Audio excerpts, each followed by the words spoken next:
السلام علیکم ورحمۃ اللہ وبرکاتہ۔ وہ سن کر آ جائے تاریخ کو پسینہ، وہ سن کر آ جائے تاریخ کو پسینہ، تیرا دیا کسی نے میرے خون میں سفینہ۔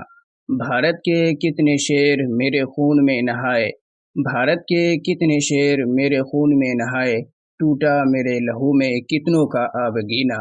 کچھ لوگ میرے خون سے ہولی منا رہے تھے، کچھ لوگ میرے خون سے ہولی منا رہے تھے، کچھ لوگ بھر رہے تھے میرے خون سے آبگینہ۔ صحرا میں جا کے چھلکا میرے لہو کا ساگر، صحرا میں جا کے چھلکا میرے لہو کا ساگر، انصاف مانگنے کی ایسی صدا کہی نہ۔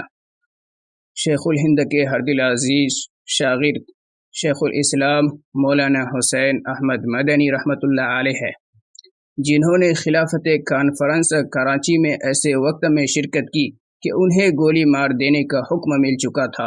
لوگوں کا خیال تھا کہ حسین احمد مدنی نہیں آئے گا، مگر لوگوں کی آنکھیں اس وقت حیرت سے پھٹی کی پھٹی رہ گئی جب وہ مرد مجاہد کفن بردوش ہو کر اسٹیج پر آیا اور جلسہ کی صدارت فرمائی۔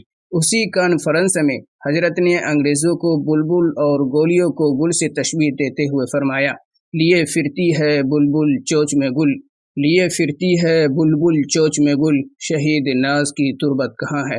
حضرت نے یہ شعر پڑھا تو لوگ جوش میں آدھے گھنٹے تک مسلسل نعرے لگاتے رہے۔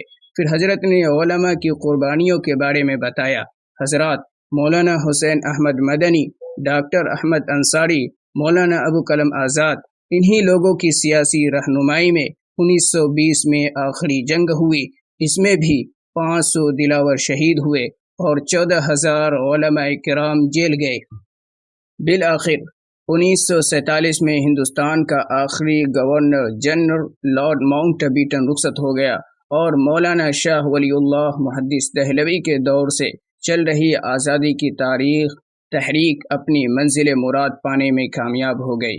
اے سرزمین ہند، یہ ہے ہماری وفاداری کی تاریخ اور اس کی رودات، اور آج ہم پورے یقین اور حوصلے کے ساتھ کہتے ہیں کہ آج بھی اگر کوئی ناپاک قدم تیرے سینے پہ رکھے گا تو اس کے پاؤں ہم کاٹ ڈالیں گے، اور اگر کوئی انگشت نمائی کرے گا تو اس کی انگلیوں کو ہم تراش ڈالیں گے۔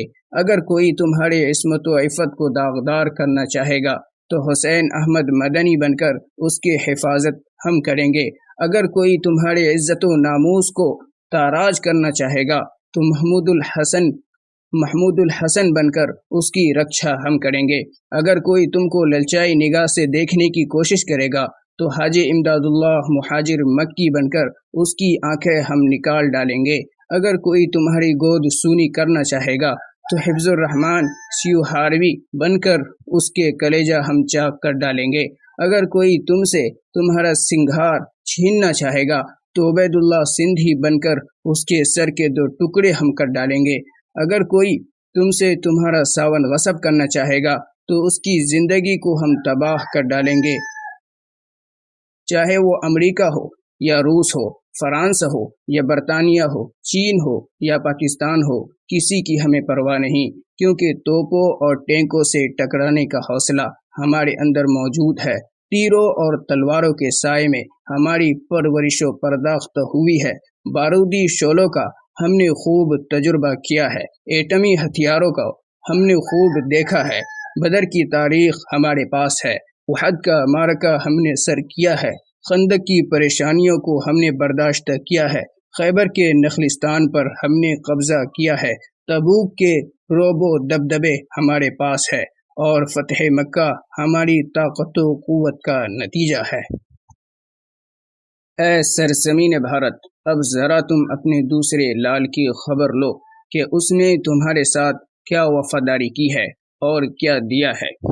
یہی کہ اس نے تم کو ساری دنیا میں رسوا کیا، تمہارے گاندھی کو مار ڈالا، تمہارے گلے میں وطنیت کا پھول ڈالنے والے ہزاروں انسانوں کو قتل کر ڈالا، تمہارے گود میں ہنستے کھیلتے قبیلے کو جلا کر راکھ کر ڈالا، امریکہ اور برطانیہ کے بزدل شیروں سے دوستی قائم کر لی، ظلم و بربریت کا ساون برسا دیا، فتنہ و فساد پھیلا کر تمہارے جسم کو لہو لہان کر دیا، مسجدوں اور